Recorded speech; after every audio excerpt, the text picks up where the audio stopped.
नमस्कार. महाराष्ट्राचं राजकारण हे सर्वत्र आगळ्या वेगळ्या पद्धतीने पाहावयास मिळत आहे आणि नुकतेच विधानसभा निवडणुकीचे निकाल लागले असून महायुतीला या ठिकाणी बहुमत मिळाल्याचं आपण पाहतो आहे.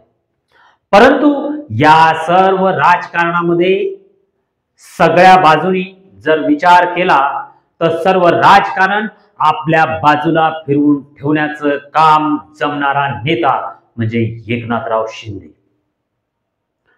आलेल्या संधीचं सोनं कसं करायचं आणि त्यातून आपल्याला जे साध्य करायचं आहे त्यासाठी मेहनत घेण्याचं काम आणि बुद्धी कौशल्य पणाला लावण्याचं काम करणारा नेता म्हणून आज स्थितीला एकनाथ शिंदे हे अव्वल असल्याचं झालेल्या 2.5 वर्षाच्या घडामोडीतून पाहावयास मिळत आहे आणि त्याचा स्वीकारही महाराष्ट्रातली जनता करते.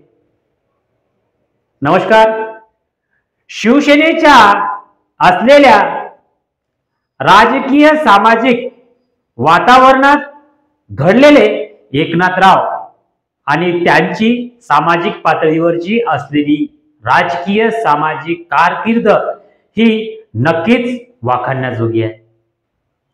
मुंबईत सुरू झालेली शिवसेना स्वर्गीय बाळासाहेब ठाकरे आणि त्यातल्या त्यात ठाण्याचे महामेरू, ठाण्याचे ज्यांना देव मानलं जातं असे स्वर्गीय आनंद दिघे यांच्या तालमीत तयार झालेले एकनाथराव शिंदे यांनी गेल्या 2.5 वर्षामध्ये त्यांच्या बुद्धी कौशल्याचं आणि त्यांच्या राजकीय चाणक्याचं दर्शन संपूर्ण महाराष्ट्राला घडवून दिलं आहे. त्यांनी केलेलं बंड आणि त्यासाठी संपूर्ण महाराष्ट्रातून झालेला विरोध पाहता भाजपा सारख्या राष्ट्रीय पक्षासोबत आपलं नातं घट्ट करून त्यांनी मुख्यमंत्री पदाचा दावा केला. आणि एवढंच नाही तर झालेल्या लोकसभा निवडणुकीच्या अनुषंगाने पाहिले तर महाराष्ट्राच्या लोकसभा निवडणुकीमध्ये उद्धव ठाकरे शिवसेना आणि त्यांनी केलेली खेळी ही तुल्यबळ असल्याचं पाहावयास मिळतं. महायुतीत दुसऱ्या क्रमांकावर राहिलेला पक्ष अशी ही भूमिका त्यांच्या कर्तृत्व शैलीने घेतली. तर या ठिकाणी महाराष्ट्राच्या राजकारणात जे काही चाणक्य असतील त्या चाणक्यामध्ये आज रोजी असलेल्या संधीचं सोनं करणारा एकनाथराव शिंदे असं म्हणणं वावगं ठरणार नाही. ज्यावेळेस बंड केल्यानंतर काय परिस्थिती उद्भवेल आणि आपल्याबद्दल किंवा पक्षाबद्दल असलेली नाराजी दाखवत त्यांनी केलेलं हे बंड आपल्या कर्तृत्व शैलीतून सिद्ध सुद्धा करून दाखवलं आहे. आणि त्याचं अवलोकन करता 2.5 वर्षामध्ये त्यांच्या माध्यमातून महाराष्ट्रामध्ये ज्या काही योजना, ज्या काही घोषणा करण्यात आल्या आणि त्याचा लाभ जनतेला दिल्यामुळे ते अव्वल ठरले. आता सध्या महायुतीला महाराष्ट्राच्या जनतेने बहुमत दिलं असलं तरी या बहुमतामध्ये भारतीय जनता पार्टीला महायुतीत सगळ्यात जास्त मते मिळालेली आहेत. त्यांचे सभासद जास्त आहेत. परंतु या स्थितीतही बोलताना एकनाथराव शिंदे यांची भूमिका जरी स्पष्टपणाची असली तरी या महाराष्ट्राचं राजकारण स्वतःच्या सोबत कसं खेळत ठेवावं याचं जे गणित त्यांना साधलं ते शिवसेनेतील इतर नेत्यांना साधता आलं नाही असं म्हणणं वावगं ठरणार नाही. कारण आता सध्या महायुतीचा मुख्यमंत्री शपथविधी होणार, त्याची तारीखही निश्चित झाली असली तरी अद्यापही मागील 4 ते 5 दिवसामधून एकनाथराव शिंदे यांच्या असलेल्या राजकीय स्तरावरच्या भूमिका दिल्लीत जाऊन भाजपा श्रेष्ठींना भेटून आपलं मत मांडण्याची प्रक्रिया आणि त्यानंतर गावाला जाण्याचा केलेला बहाणा आणि तेथे 2 दिवसाच्या मुक्कामानंतर परतीवरून आल्यानंतर पत्रकारांना दिलेल्या मुलाखतीतून मांडलेली भूमिका ही सध्या स्थितीला महायुतीच्या राजकारणातील एक अव्वल असा संधी साधू आणि संधीचं सोनं करणारा एकनाथराव शिंदे यांची भूमिका स्पष्ट होते आहे।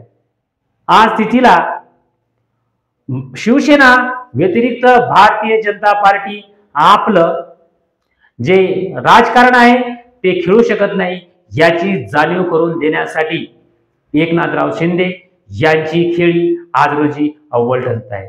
तरी या संधीचं सोनं करून असलेलं राजकीय वातावरण असलेली जनता आपल्या बाजूने खेळत ठेवण्याचं काम त्यांनी 2.5 वर्षाच्या कार्यकाळात केलं आहे। तरी हो घातलेल्या या मुख्यमंत्री शपथविधी अगोदर त्यांनी जे वातावरण तयार केलं आहे त्या बाबतीमध्ये आता राजकीय तज्ञांमध्ये सुद्धा चर्चा रंगू लागल्या आहेत। आणि खरोखरच एकनाथराव शिंदे हे आनंद दिघे यांच्या तालमीत घडलेलं नेतृत्व असल्याने त्यांची असलेली मांडणी ही खरोखरच महत्त्वपूर्ण असल्याचं जनतेनं अनुभवलं आहे।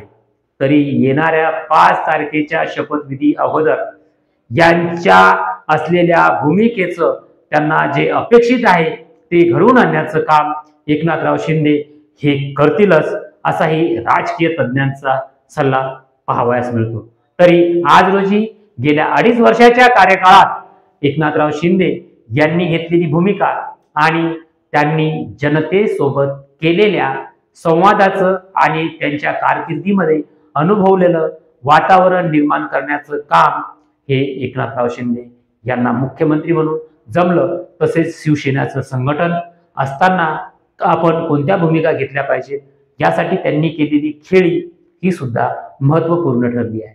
आणि एवढंच नाही तर लाडकी बहीण योजनेच्या माध्यमातून ते आज जनतेच्या गळ्यातला ताईत बनले आहे। विशेषतः महिलांना आपला भाऊ असं त्यांनी निर्माण केलं असलं तरी सदर राष्ट्रीय पक्षासह इतर महायुतीतील मित्र पक्षांना आपलेपणा ठेवण्याचं काम त्यांनी आपल्या पत्रकार परिषदेमध्ये झालेल्या पत्रकारांशी बोलताना आपली भूमिका ही स्पष्ट आहे आणि आपण त्यांना सर्वस्वी निर्णय दिला आहे। तरी पत्रकारांना सुद्धा ते सांगण्याला धजावले आणि त्यांनी सांगितलं की मला पहिले बोलू द्या आणि तुम्ही हे पहा की पत्रकारांच्या कार्यकाळामध्ये किंवा माझ्या कार्यकाळामध्ये 2 उपमुख्यमंत्र्यांच्या माध्यमातून मी जो विकास केला, मी ज्या योजना राबवल्या त्या खरोखरच चांगल्या आहेत आणि आताही महायुती सोबतच मला राहायचं आहे आणि मी ते काम करणार आहे। परंतु या संधीचा गाभा घेऊन त्यांनी आपल्या आजूबाजूलाच राजकीय वातावरण खेळण्याचं काम केलं आहे। तरी खरोखर संधीचं सोनं करण्याचं काम जाणणारा राजकीय चाणक्य हा एकनाथराव शिंदे यांच्या रूपाने जनतेने अनुभवला आहे। सदर व्हिडिओ सध्या सुरू असलेल्या राजकीय घडामोडीवरून आणि असलेल्या या वातावरणावरून तयार करण्यात आला आहे। सदर व्हिडिओ आपल्याला आवडला असेल तर लाईक करा। या राजकीय घडामोडीवर मी माझं मत मांडण्याचा प्रयत्न केला आहे। तरी मला ऐकून घेतलं त्याबद्दल धन्यवाद।